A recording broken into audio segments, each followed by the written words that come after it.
안녕하세요. 오늘의 데일리 뉴스레터에 오신 것을 환영합니다. 한국이 지금까지 보여준 것들이 한국의 최전력이라고 생각하세요? 진짜 그렇게 생각하시나요? 그렇다면 이 나라의 사람들은 이미 답이 없습니다. 한 중국군 장교가 중국의 한 프로그램에 나와 너무나도 노골적인 말을 꺼내 중국 전역에서 화제를 모으고 있습니다. 현재 미국에서 한국의 핵무기 보유를 두고 긍정적으로 검토하고 있기 때문에 한국 주변국들의 관심이 무척이나 뜨겁기 때문입니다. 특히나 가장 경계하고 있는 나라는 한국과 현재 적대적인 입장이자 가까이 있는 중국이었는데요. 때문에 중국에서는 연일 한국이 핵을 가지게 되는 시나리오에 대해서 또 이럴 경우 중국이 어떤 대응을 해야 할지에 대해 토론 중입니다. 대부분은 한국 같은 소국 따위 중국이 쳐버리면 그만이라며 낄낄대는 반응들이었는데요. 그런데 이때 중국 장교가 지금 중국인들이 사태의 심각성을 모른다 며 꺼낸 작심 발언이 중국 전역을 발칵 뒤집어 놓고 있습니다. 최근 중국의 군사 전문가들이 올린 한국의 방위산업과 군사력을 분석한 영상이 중국 네티즌들 사이에서 뜨거운 화제가 되고 있습니다. 언제나 중국이 최고라고 자만하며 한국 무기와 군사력을 깎아내리던 이들이 무슨 일이라도 있었는지 완전히 태도를 뒤바꿔 한국을 두려워해야 한다고 경고를 날리고 있다고 하는데요. 중국 군사 전문가는 K9로 대표되는 한국 무기가 세계에서 어떤 평가를 받고 있는지에 대해 이야기하며 눈을 감고 귀를 막은 채 아무튼 중국이 최고라고 현실을 부정하고 있는 사람들에게 한마디만 하고 싶다. 이제 한국은 미국과의 동맹을 더욱 굳건히 하며 핵까지 무장할 가능성이 생겼다. 한국이 땅 크기적으로는 소국일지는 몰라도 경제력이나 군사력 면에서는 오히려 중국이 소국이나 다름없다. 제발 현실에 직시하라. 고 일침을 날려 중국인들을 깜짝 놀라게 만들고 있습니다. 이처럼 상황이 이렇게까지 치닫은 지금 상당한 수의 중국 군사 전문가들은 안절부절하지 못하며 중국이 최고라는 아집에서 벗어나야 한다는 주장을 펼치고 있습니다. 중국의 동맹국이자 세계 2위의 군사대국이었던 러시아가 우크라이나에서 펼치는 졸전을 보며 망상에서 벗어나 현실에 직시해야 한다고 깨달은 듯 싶은 중국입니다. 또 다른 중국 군사 전문가는 방송에서 한국에서 자체 개발한 KF-21 보라매와 중국에서 개발 중인 스텔스 전투기 FC-31에 비교하기도 했습니다. 제20에 이은 중국의 두 번째 스텔스 전투기이자 차세대 함재기인 FC-31은 미국의 대표적인 스텔스 전투기 F-35를 상대하기 위해 제작된 5세대 전투기입니다. 향후 중국공 해군의 핵심 전력이 될 예정이기에 많은 중국 밀리터리 마니아들의 사랑을 받고 있는 전투기인데요. 그런데 이런 FC-31을 두고 KF-21이 세계에서 더 인정받는 전투기가 될 것이라고 주장해 큰 반향을 불러일으키고 있습니다. 해당 영상 속 중국 군사 전문가는 한국은 이미 이겼다. 중국의 전투기는 한국보다 월등히 뛰어나다고 하지만 수출에서는 한국을 전혀 이기지 못하고 있기 때문이다. 세계 시장에서 한국의 자주포는 중국의 강적이다. 수차례 우리의 자주포는 안타깝게도 전부 한국의 K9 자주포에게 지고 말았다. 한국은 이미 폴란드에 엄청난 수량의 군사 무기들을 수출하고 있고 곧 루마니아에게도 대량의 군사 무기들을 수출할 것으로 보인다. 그에 더해 한국은 최첨단 기술을 보유한 능력을 살려 폴란드와의 오르카 프로젝트 잠수함 공동 개발까지 준비하고 있는 상황이다. 그에 비해 현재 중국을 봐라. 정말 이토록 많은 수치들이 증명하고 있는데 정말 지금 수준의 중국이 한국을 이길 수 있을 것이라고 생각하는가? 그에 더해 한국이 이제 핵무기를 가지게 된다면 이제 중국이 눈치 봐야 할 나라는 미국이 아니라 한국이 될 것이다. 수준 차이가 상상도 못할 정도로 벌어질 것이기 때문이다. 우리 중국인들이 현실을 직시해야만 한다. 라고 뼈아픈 한마디를 날렸습니다. 이처럼 해당 군사 전문가가 한국의 무기들이 중국의 무기들보다 신뢰받을 수 있었던 이유에는 바로 가격 경쟁력과 함께 국가가 쌓아온 신뢰도의 차이가 있다고 밝혔는데요. 부풀린 스펙의 제값을 못하는 성능을 가지고 번번이 불량 문제를 일으키면서도 사후 지원은 전혀 이루어지지 않는 중국 무기 수출의 문제점을 꼬집은 것입니다. 한국은 무기 수출에 있어 중국과 완전히 반대로 어느 나라보다 모범적인 태도를 유지하며 제주문율 100%를 지켜내고 있습니다. 이를 두고 해당 중국 군사 전문가는 한국의 치열한 방산 수출은 혼란한 국제 정세에서 살아남기 위한 지혜이다. 수출을 통한 생산라인 증설과 무기 업그레이드로 한국의 군사력을 증대시킴과 동시에 서방 세계에서 한국의 중요성을 드높이기 위한 전략이기 때문이다. 한국에게는 북한의 동맹국이자 바로 옆에 위치한 우리 중국의 군사적 팽창이 상당한 위협으로 느껴질 수밖에 없을 것이다. 그래서 이런 방식으로 군사력을 증강시킨 것으로 보인다. 하지만 이는 중국도 마찬가지였다. 현재 미국과 한국이 핵무장을 두고 논의를 이어가고 있는 지금 그 어떤 때보다 한국을 경계할 수밖에 없게 된 상황이다. 그리고 이는 즉각적으로 사실인 것으로 나타났습니다. 중국에서 한국의 군사적 동향에 주목하며 일거수일투족을 분석하고 있었다는 것이 발각됐기 때문입니다. 지난달 한국의 핵무장을 두고 전 세계적으로 시끄러운 것에 대해 중국에서도 논의가 이뤄졌는데요. 해당 프로그램에 출연한 중국 장교 출신이라고 밝힌 한 패널은 한국이 핵을 무장하게 되면 사태는 돌이킬 수 없을 것이다. 한국의 군사력은 걷잡을 수 없이 강력해질 것이고 더 이상 중국이 상대도 안 되는 강력한 군사대국으로 성장할 것이다. 그에 대비해 한국을 대만을 침공할 때 얼른 빨리 함께 침공하자는 주장들이 일고 있는 것으로 안다. 그러나 이는 상황을 완전히 잘못 짚었다. 우리 중국이 한국에게 앞으로 취해야 할 스탠스는 침묵도모밖에 없을 것이다. 라며 한국을 절대 건드려서는 안 되는 이유를 세 가지나 댔습니다. 해당 패널은 한국과 유럽의 군사력을 비교하며 한국과 군사력과 인구와 경제력이 비슷한 영국, 프랑스, 독일의 군사력을 수치를 통해 비교 분석해보면 한국이 얼마만큼 발전해 있는지를 알 수 있다. 첫 번째로 한국은 휴전 국가이기 때문에 여전히 군사징용이 의무적이고 예비군이라는 프로그램까지 운용해 자국 국민들을 전투원으로 훈련시킨다. 이로써 한국은 예비군까지 합치면 360만 명에 달하는 병력을 동원할 수 있으며 2,600대 이상의 전차와 5,800문 이상의 자주포 600개 이상의 전투기를 보유하고 있다. 반면 영프, 독은 다 합치더라도 30만 명 수준의 병력을 가지고 있고 전차는 800대, 전투기는 500대 정도에 지나지 않는다. 이처럼 한국이 군과 장비의 규모로선 압도적인 우위를 가지고 있다는 걸 확인할 수 있다. 유럽만큼의 군사력도 보유하지 못한 중국이 만일 정말로 한국과 전쟁을 하게 된다면 오히려 불바다가 되는 것은 우리 중국일 것이다. 두 번째로는 바로 한국의 군사기술력에 있다. 한국의 군사기술은 이미 세계적인 수준이다. 미사일은 전 세계를 통틀어도 1위를 기록하고 있으며 전차나 자주포, 전투기, 잠수함 등의 능력은 세계 최강국인 미국과 비등할 정도이기 때문이다. 게다가 최근 한국은 LSAM이라는 지대공 유도 미사일까지 개발하는 데 성공한 것으로 드러났다. 이로써 한국은 전 세계 3위 방어력을 갖추게 됐다. 이는 정말 어마어마한 수치이다. 그 어떤 핵미사일이 날아와도 다 격추시켜 없애버릴 수 있기 때문이다. 그리고 이 말인즉슨 한국이 핵을 이 미사일들에 결합시키는 순간 한국은 전 세계 그 어느 나라든 또 그 나라가 어디에 있건 단 몇 분 만에 불바다를 만들어버릴 수 있는 능력에 도달한 것이다. 한국과 전면전으로 전쟁을 하게 된다면 물론 우리 중국도 한국의 사지를 끊어놓을 수 있겠지만 재기가 불가능해지는 것은 단연코 중국이 될 것이다. 그리고 세 번째, 한국의 기동군단을 무시해서는 안 된다. 한국군의 유일한 기동군단인 육군 제7기 동군단은 북한과의 전쟁이 발발하는 즉시 북진에 선봉해서 압록강까지 진격하는 것을 목표로 하고 있기 때문에 육군 최대 전략을 갖추고 있다.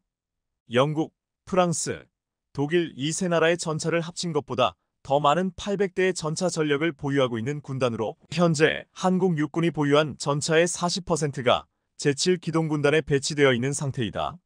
아시아를 넘어 전 세계 모든 육군의 동일 규모 부대보다 강력한 전투력을 가진 말 그대로 육군 최강의 부대라고 할 수 있을 정도이다. 압록강에 위치한 중국 육군 최대 전략인 북부정부 역시 주한미군과 한국군을 상대하기 위해 급속도로 전력을 늘려나가고 있지만 제7기 동군단의 상대로 전면전을 벌인다면 승산이 높지 않다는 것이 우리 전문가들 사이의 정설이다. 라고 주장했습니다. 해당 방송을 접한 중국인들은 내심 얕보고 있던 한국이 결코 우습게 볼 상대가 아니라는 사실에 놀라움을 감추지 못하고 있는데요.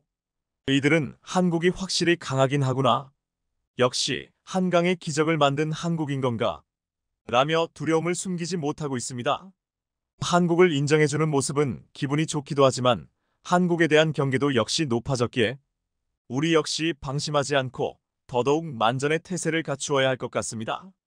중국이 한국 미사일의 위력에 크게 놀라며 기사를 쏟아내고 있어 화제입니다. 그간 소문으로 해당 미사일의 위력은 알고 있었지만 이번에는 중국 선박을 대상으로 발사했기에 공포감이 더 커졌다는 설명입니다. 우리나라의 미사일 개발 역사는 올해로 50년이 됐습니다. 1974년 개발을 시작한 지대지 미사일 백곰이 최초의 K미사일로 꼽힙니다.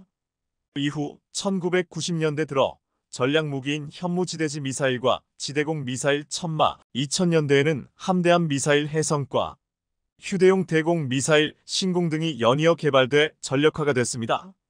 K미사일의 첫 수출을 기록한 것은 함대함 미사일 해성입니다. 2012년 콜롬비아와 수출 계약을 체결했으며 지난해 콜롬비아 해군의 실사격 훈련으로 위력이 드러나기도 했습니다. 영상에서 해성 미사일 한 발이 발사된 뒤 표적함 상공에서 수직으로 고속 낙하해 강력한 폭발을 일으켰습니다. 흔적을 알아보기 힘들 정도로 완파된 후 이내 침몰했던 상황입니다. 당시 미사일 발사는 중남미 해군 다국적 연합훈련 유니타스 2023의 일환으로 진행됐는데 20개국에서 7천여 명의 병력과 26척의 수상함정, 203척의 잠수함, 25대의 항공기가 참가해 한국 미사일의 위력을 실시간으로 지켜보며 놀라워했습니다. 2019년에도 콜롬비아 해군 훈련 때 해성으로 선박을 격침시킨 바 있는데 이번 훈련은 더 강력한 위력을 보여줬다는 평가입니다. 해성은 시스키밍 기동, 팝업 기동, 재공격 등 다양한 공격 모드를 지원합니다. 해수면을 스치듯이 비행하는 시 스키밍-은 레이더에 노출될 가능성이 낮아 적 함대공 미사일이나 근접 방어무기 CIWS에 격추될 가능성이 낮습니다. 그리고 팝업 기동은 적 함정에 돌입하기 직전 위로 급상승한 후 다이빙하듯 내려찍는 것으로 엄청난 위력을 자랑합니다. 이와 더불어 표적을 맞히지 못하면 선의 비행을 해 명중시킬 때까지 반복적으로 공격하는 기능도 있습니다. 또한 비행 중 최대 8개의 변침점을 통해 아군 함정과 섬들을 피하도록 설계되어 있습니다. 적군의 요격을 피하기 위한 회피 기동을 한다는 전언입니다. 그야말로 중국이 공포에 떨 능력을 가지고 있습니다. 해성은 1996년부터 10년간 1,400억 원의 예산이 투입돼 국방과학연구소와 LIG, 넥스원이 함께 만든 미사일로 동종 무기체계인 미국제 하푼 미사일보다 성능과 비용 측면에서 월등하다는 평가를 듣고 있습니다. 사정거리가 180km 이상인 반면 하푼의 124km로 짧은 편입니다. 터보팬 엔진을 장착해 음속을 조금 밑도는 마하 0.95의 속도를 낼 수 있습니다. 관성항법 장치와 GPS 유도를 받으며 종말 단계에서는 능동 레이더 시커로 표적을 찾아 날아갑니다. 최근 필리핀 해군은 자신의 페이스북에 영상 하나를 올린 바 있습니다. 내용에는 벤자민 플랭클린의 훌륭한 행동이 훌륭한 말보다 낫다. 가자 해군, 호세 리자람의 행복한 일요일이라는 문구가 적혀 있습니다. 해당 영상에는 6,000건 이상의 좋아요와 수백 개의 댓글이 달렸는데 대다수가 한국 무기의 위력에 감탄하는 내용들입니다. 미군과 필리핀군의 연합훈련 발리카탄에 현대중공업이 건조한 호위함이 필리핀 해군의 핵심 전력으로 참가해 위력을 발휘한 것입니다. 지난달 22일부터 최근까지 남중국해 등에서 훈련이 실시됐는데 여기에 2020년 한국이 인도한 호세리자람이 당당히 참여했습니다. 발리카탄은 어깨를 나란히라는 의미로 미국과 필리핀이 1991년부터 시작한 대표적인 연합훈련입니다. 올해는 마르코스 대통령 등이 참관한 가운데 1만 6천 명의 군인 등이 참여해 훈련을 했습니다. 필리핀군은 호세리자람으로 함대함 미사일 발사 훈련을 했고 약 36km 떨어진 표적을 명중시켜 호평을 받았습니다. 이 호위함은 작년에 울산을 방문해 유지보수를 받고 돌아가기도 했습니다. 이번 발리카탄에는 유사시 대만을 상정한 섬 탈환과 중국산 선박 침몰 작전을 펼치는 등 중국 압박에 집중하는 모양새를 취했습니다. 필리핀의 최북단 루손 섬을 블랙호크 헬리콥터를 이용해 잠입하고 미국과 필리핀 해병대원들이 외딴 마을을 탈환하는 훈련을 했는데 이 섬은 대만과는 160km밖에 떨어져 있지 않은 곳입니다. 또 영해 밖에 정박시킨 4,700톤급 중국산 칼리라야호에 대함 순항 미사일 등을 발사해 침몰시키는 훈련을 했습니다. 칼리라야호는 2008년 중국 타이저우 조선소에서 건조돼 필리핀군에서 운용하다가 2020년 퇴역한 선박입니다. 많은 퇴역함 가운데 중국산 선박을 표적으로 삼아 침몰시키자 중국 매체들은 자신들을 겨냥한 것이라며 분노하고 있습니다. 발리카탄 훈련 중 중국이 해양조사선 4척을 보내 동향을 살피기도 했습니다. 특히 이번 훈련은 1991년 첫 훈련 이후 처음으로 필리핀 영해 밖에서 실시돼 중국의 반발을 샀습니다. 해당 훈련에는 호주, 프랑스군도 참여했으며 한국, 일본, 인도, 태국, 뉴질랜드, 독일 등 14개국이 참가하며 이를 지켜봤습니다. 필리핀 해군은 해성 미사일 발사 전에 스파이크 미사일 한 발을 칼리라야 함에 쏘며 상부 갑판에서 터뜨렸고 FA-50 전투기가 공대지 미사일을 발사해 명중시켰습니다. 이어 해성 미사일 한 발이 후방 함교를 정확히 타격해 검은 연기가 피어올랐고 두 번째 탄이 선체 앞쪽 측면으로 낮게 날아가 큰 피해를 입혔습니다. 이후 큰 구멍이 나며 서서히 바다로 가라앉았던 상황입니다. 필리핀이 실무장 훈련을 한 것은 이번이 처음인데 중국 매체는 필리핀이 한국 무기로 중국 유조선을 침몰시켰다며 특히 해성 미사일의 막강한 위력에 놀라움을 표했습니다. 다수 한국 군함에 배치돼 운용 중이며 한국이 수출하는 군함에도 해성 미사일이 달려 있습니다. 현재 호주도 한국 호위함에 관심을 표하고 있는데 올해 2월 다목적 호위함 11척 확보 계획을 발표하면서 한국과 일본, 독일, 스페인 호위함을 관심 기종으로 선정해 놓은 상태입니다. 최근 한국 국방장관이 호주 함대 사령부를 방문해 호위함 홍보를 했는데 그들은 한국의 거북선 모형을 받고 오랜 기술력에 감탄사를 쏟아냈습니다. 이번 사업에 참여한 한국 업체가 이미 필리핀과 태국에 동일한 함정을 수출한 경험이 있고 미사일 능력까지 검증돼 호주로부터 깊은 관심을 받고 있습니다. 해당 함정에는 하나 시스템 전투체계와 LI-GNX-1의 대함미사일과 대잠 어뢰가 탑재되어 있습니다. 특히 호주가 희망하는 호위함 3척을 2029년까지 모두 기한 내에 납품할 수 있는 건조 능력이 한국의 강점으로 꼽히고 있습니다. 한국 군함과 미사일을 보유한 필리핀은 큰 자신감을 보이고 있습니다. 두 척의 호위함에는 자국 독립영웅 이름을 붙일 만큼 큰 기대를 하고 있는데 2020년과 2022년 림팩 때도 한국 호위함을 내보낸 바 있습니다. 과거엔 현대적인 함정이 없어서 별다른 역할을 하지 못했지만 이제는 호세리잘급으로 미국, 일본 등과 어깨를 나란히 하는 중입니다. 남중국해에서는 언제든지 마찰이 생길 수 있는데 전 세계 해상 물동량의 30%가 오가는 지정학적 가치뿐 아니라 전 세계 해상 물동량의 30%가 오가는 지정학적 가치뿐 아니라 미국 에너지청은 이곳에 36억 배럴의 원유와 1조 입방미터가 넘는 천연가스가 매장돼 있다고 추정하기도 했습니다. 동남아 국가들은 자국 앞바다에 매장된 풍부한 자원을 두고도 중국의 압박으로 가스전과 유전 개발이 막혀 있어 해외에서 에너지를 수입하는 신세를 벗어나지 못하고 있습니다. 베트남은 2011년 중부 해안에서 약 80km 떨어진 해역에서 1,500억 입방미터의 천연가스전을 발견한 바 있는데 이는 수도 하노이에 수십 년간 전력을 공급할 수 있는 양입니다. 베트남 정부는 곧바로 미국 에너지 기업 엑슨모빌을 중심으로 가스전을 개발하는 블루웨일 프로젝트를 추진하기도 했습니다. 계획대로라면 지난해 말부터 가스 생산이 시작돼야 했는데 중국의 방해로 첫 삽도 뜨지 못한 상태입니다. 필리핀도 요즘 블랙아웃을 걱정하고 있습니다. 극심한 더위로 전력 사용량이 치솟으면서 10개 화력발전소가 연료 수급 문제로 가동을 멈췄고 이로 인해 수도 마닐라가 있는 루손섬에서 정전이 발생하기도 했습니다. 루손섬에 공급되는 전력의 약 20%는 서쪽 팔라완 섬 가스전이 담당하고 있는데 이곳 가스는 2027년쯤 고갈될 전망입니다. 베트남과 필리핀은 어쩔 수 없이 에너지 수입을 늘리고 있습니다. 필리핀이 내년 9월까지 LNG 구매에 14억 달러를 쓰고 베트남은 같은 기간 3억 7천만 달러를 쓸 전망입니다. 다급해진 필리핀은 남중국해 가스 개발에 강한 의지를 보이고 있습니다. 이는 중국과의 마찰이 더 커질 수 있는 내용입니다. 중국과 동남아의 남중국해 갈등 역사는 70년이 넘습니다.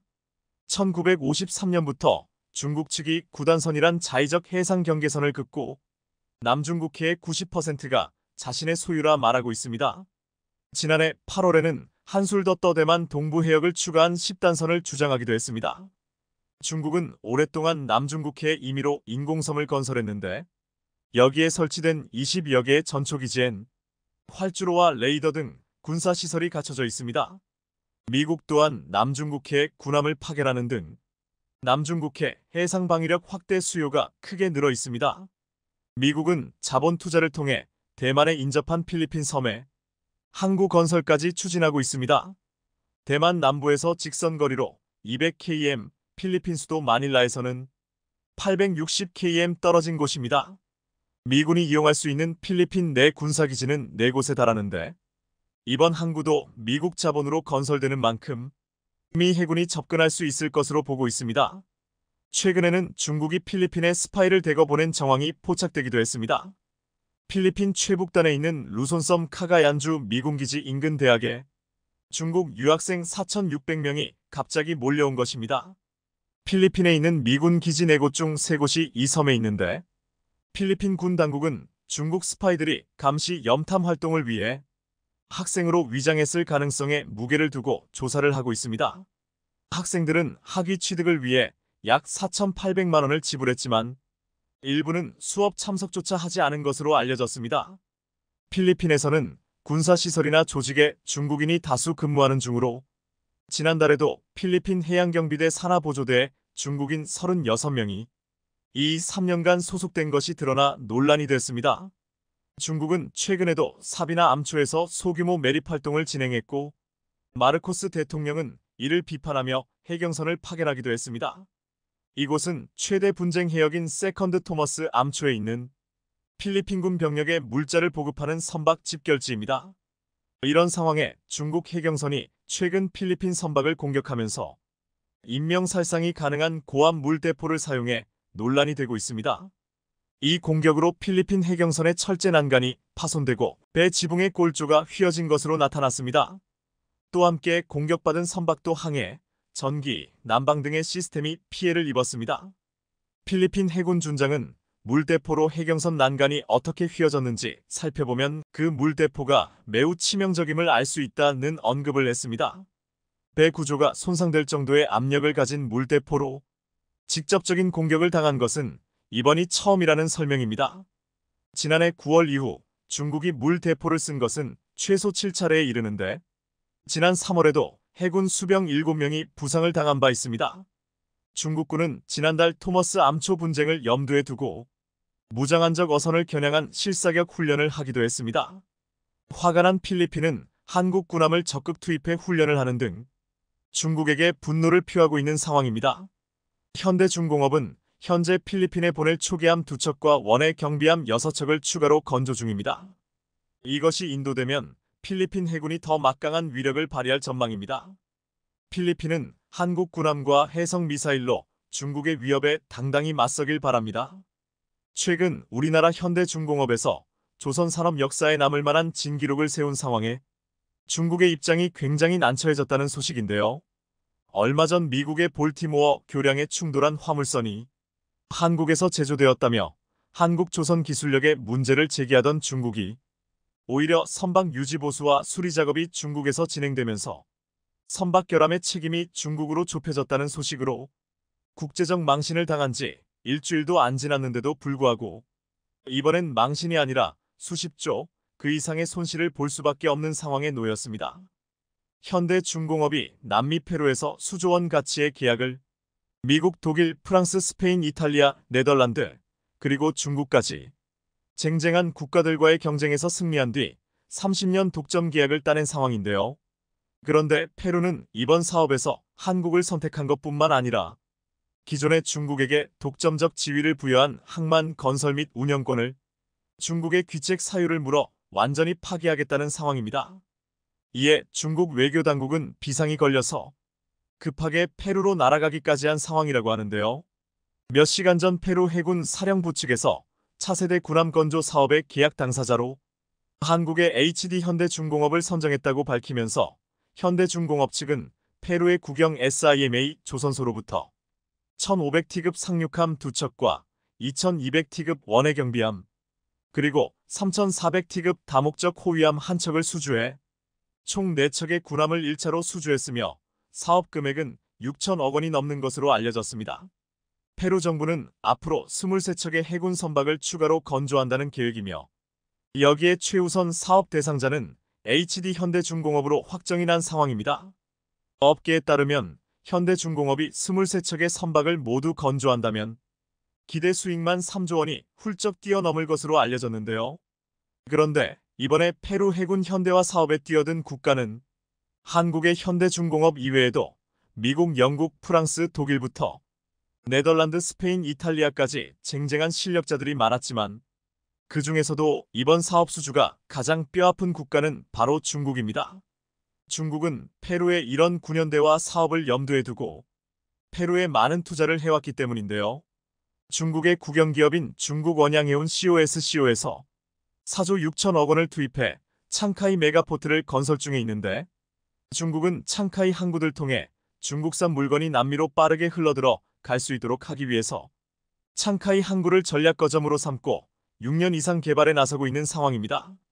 그런데 중국은 창카이 항구의 개발 사업을 따내기 위해 페루 정부에 막대한 로비를 했다고 알려졌는데 현재 창카이 항구의 완공률이 80%에 육박하고 드디어 내년 사용 승인을 앞두게 되자 페루 정부의 중국 손절이 시작되었습니다. 페루 정부의 발표에 따르면 몇 년 전 중국 코스코에 부여한 독점 운영권은 페루의 항만청에서 부여된 허가 사항이지만 현지 독점금지법에 따르면 페루 항만청이 코스코에게 독점 운영을 허가할 권리가 없었다며 중국이 독점 운영권을 가지게 된 것은 행정 오류이기에 창카이 항구가 완공되고 나서도 중국은 독점 운영권을 가질 수 없다고 발표했습니다. 1대1로 사업의 일환인 창카이 항구 건설 프로젝트는 중국이 남미에 경제적 영향력을 확장하려는 시도도 있지만 이런 식의 막대한 경제적 투자는 물론이고 중국의 인프라를 군사용도로 사용하려는 목적이었지만 페루의 독점 운영권 박탈로 인해 중국은 열심히 항구를 짓고도 한 푼도 못 건지는 상황이 되어버렸습니다.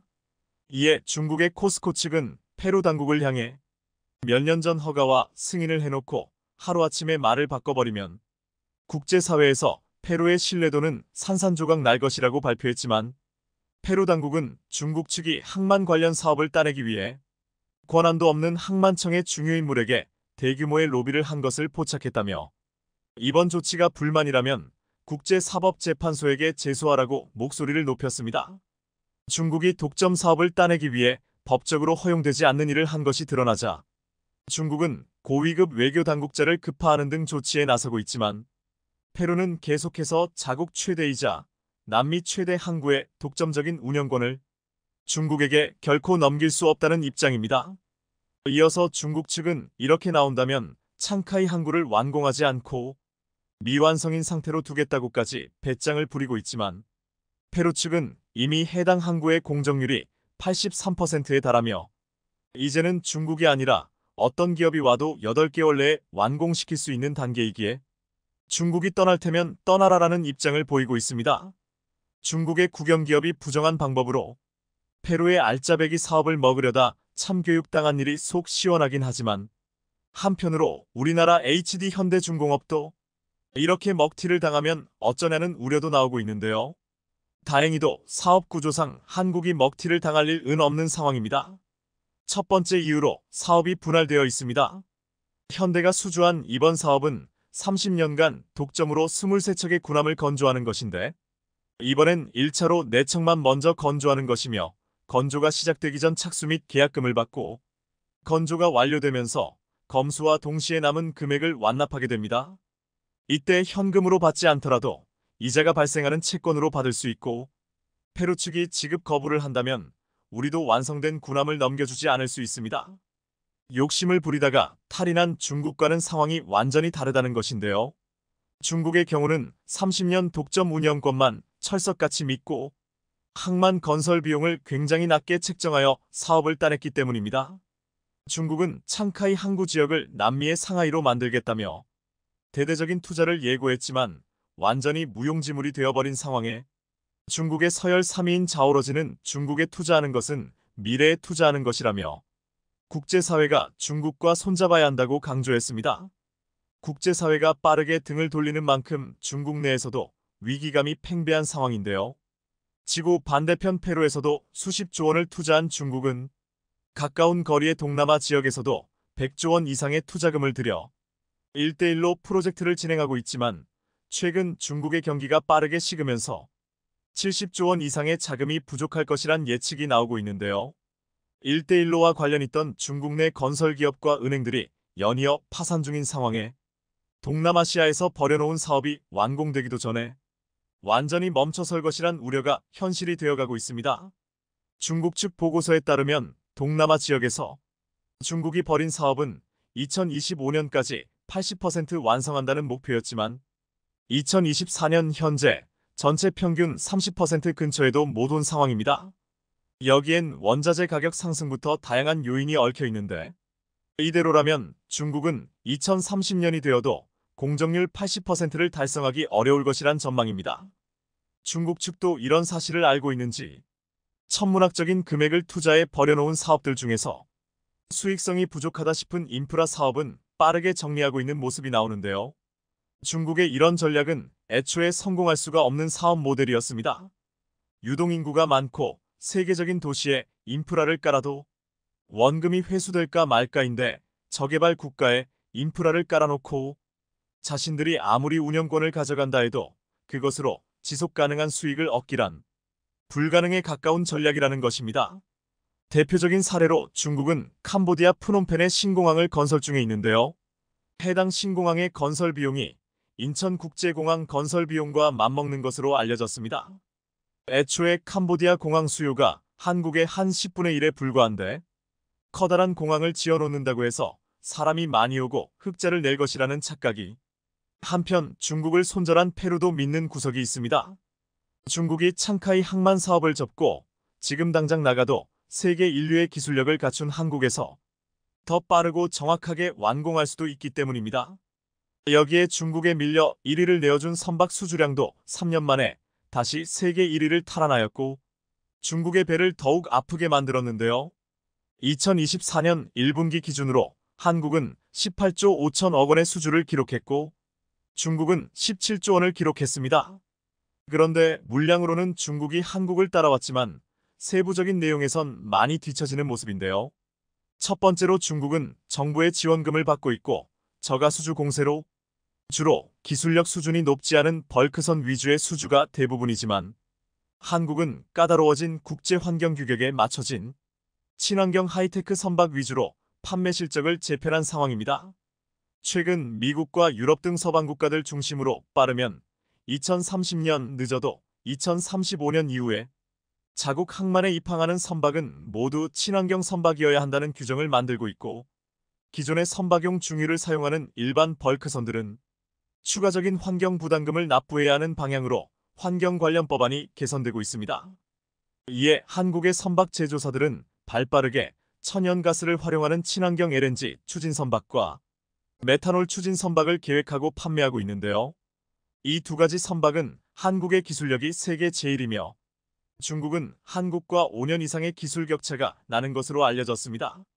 여기에 최근 HD 현대중공업이 건조한 세계 최초의 메탄올 추진 선박이 독일 함부르크항에 입항해 세계적인 주목을 받았습니다. 세계 최초로 메탄올 연료 추진을 채택한 이 선박은 기존의 선박들보다 환경 오염물질을 압도적으로 적게 배출하는데 황산화물은 99%, 질소산화물은 80% 적게 배출하며 이산화탄소는 30%가량 적게 배출하는 것으로 알려져 있어 글로벌 해운사들이 구식의 선박을 운영하며 환경세를 내지 않기 위해 LNG 선박과 메탄올 선박으로 눈길을 돌리고 있는 상황입니다.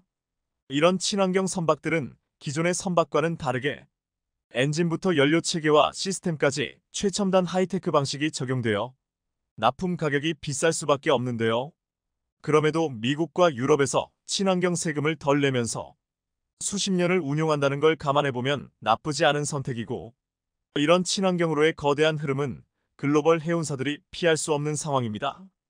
대한민국의 반도체 기술이 엔비디아를 제치는 엄청난 한방을 가격해 반도체 업계가 난리가 났습니다. 최근 한국이 미래 반도체 핵심 기술을 선점하면서 초격차 경쟁력 확보가 가능해진 건데요.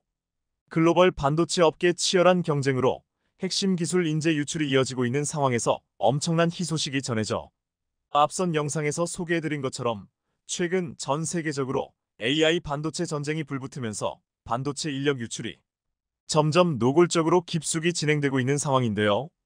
HBM 기술 개발 경쟁에 불이 붙으면서 메모리 반도체 강국인 우리나라의 인력 유출 우려도 커지고 있습니다. 인공지능 AI 서버에 탑재되는 고대역 폭메모리 HBM은 D램 여러 개를 수직으로 연결해 데이터 처리 속도를 혁신적으로 끌어올린 반도체로 제작에 최첨단 기술이 필요합니다. 그런데 최근 인공지능이 주목을 받으면서 HBM과 같은 고성능 메모리 반도체 수요가 급증하고 있는 상황입니다. SK하이닉스가 가장 먼저 양산에 성공했고 삼성과 마이크론, 중국 창신 메모리가 뛰어들면서 전 세계적으로 기술 경쟁이 뜨거운데 문제는 이 과정에서 인력 빼가기를 통한 불법 기술 유출이 잦아지고 있다는 점입니다. 최근에는 마이크론 임원이 된 SK하이닉스 전 연구원 어씨에 대한 전직 금지 가처분이 인용되면서 마이크론에 대한 경계감이 커지고 있는 중입니다. SK하이닉스 HBM 설계를 주도해오던 핵심 인물이 경쟁사인 마이크론에 이직했기 때문인데 실제로 그는 3차원 적층 HBM 원천 기술 확보에 결정적 역할을 했던 것으로 알려지며 뒤통수를 제대로 쳤습니다. 여기에 더해 삼성전자 출신인 B씨도 얼마 전 마이크론으로 옮겼는데 B씨는 삼성에선 HBM이 개발 조직에서 근무했고 이직 후 마이크론에서도 HBM2와 HBM3 개발 조직에 속해 있던 것으로 알려졌습니다. 그런데 이뿐만이 아니라 삼성과 SK하이닉스에서 경쟁 기업에 이직한 직원이 수백 명에 달하는 것으로 드러나면서 충격을 주고 있습니다. 전 세계가 반도체 인재난을 겪는 상황에서 최고의 메모리 반도체 기술력을 갖고 있는 한국에 눈독을 들이고 있는 겁니다. 그런데 과거의 경우 국내 반도체 인재들이 중국 기업으로 쏠렸다면 최근에는 거쳐가 미국 기업으로 바뀌고 있습니다. 실제로 최근 국내 언론 보도에 따르면 삼성 직원 260여 명, SK하이닉스 직원 110여 명이 마이크론으로 자리를 옮긴 것으로 드러났습니다. 공개적으로 알려지지 않은 직원까지 포함하면 마이크론으로 옮긴 삼성 SK하이닉스 직원은 더 많을 거라는 게 전문가들의 분석입니다. 여기에 더해 파운드리 사업 재진출을 선언한 인텔로도 한국 반도체 인재 유출 위험이 감지되고 있는데 실제로 작년 7월에는 인텔 이직을 준비하던 삼성 엔지니어 C씨가 징역을 선고를 받기도 했습니다. 당시 C씨는 삼성 파운드리 핵심 기술이 담긴 파일 33개를 유출하려다 적발되는 등 단순한 인재 유출을 넘어서 핵심 기술까지 빼내려는 대범한 시도가 계속되고 있는 상황입니다. 이렇듯 한국 기업들의 첨단 반도체 기술 핵심 인력이 경쟁사로 대거 넘어가면서 고대역 폭메모리 HBM을 비롯한 반도체 경쟁력이 위협받을 위기에 처했는데요. 이런 불미스러운 일을 막기 위해서는 더욱더 강력한 처벌이 만들어져야 하는 때로 보입니다.